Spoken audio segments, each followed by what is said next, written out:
Ağarsız, denge. Ay yıkıldı.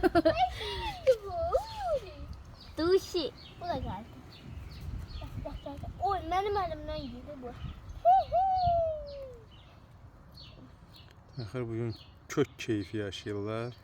Bayağıdan mı sarı gülleri yiyirler. Sarı güller. Yaman xoşlayır hə sarı gülü. Bu duşi çok, ikisi de çok seviyorum. Vallahi yiyeyim. Xırta xırtdı ya. Oha necə yeyilir dakikada. Çok keyifli. Babaları olsa Havaya necə qalx. olar. Ay sağ ol. Havaya qalx. Necə buradan yedi? Duşi. Bu da havada yiyebilir. Elimden düştü. Bağla qapını axıra qədər. Ha, duşi gel. Kaldırım. Bağla da bağla ki çıxmasın.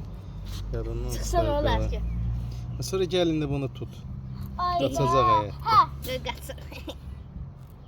Qoy içində. O da. Duşi. Duşi çok iştahla yiyiz. Bəli. Ha?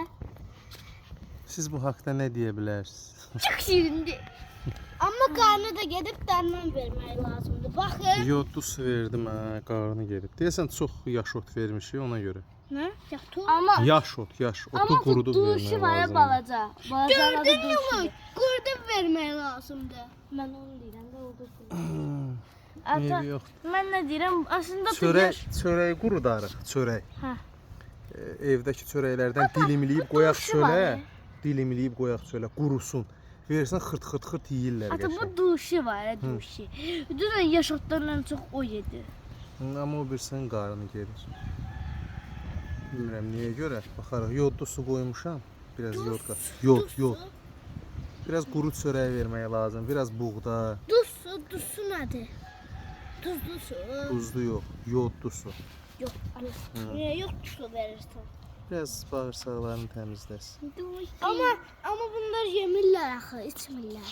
Yaş ot veririk də ona görə. Yaş ot yeyəndə susamır. Quru yeyəndə su istəyir. Ama hardan bilir bu suda? Necə hardan bil? Sən hardan bilirsən o Ben suyu? bayaq duşi var ya indi balaca köküyen duşi. Ben ona bayaq su içizdirdim. Hə, bolca. Uy duşi. Duşi Yes. bu duşi.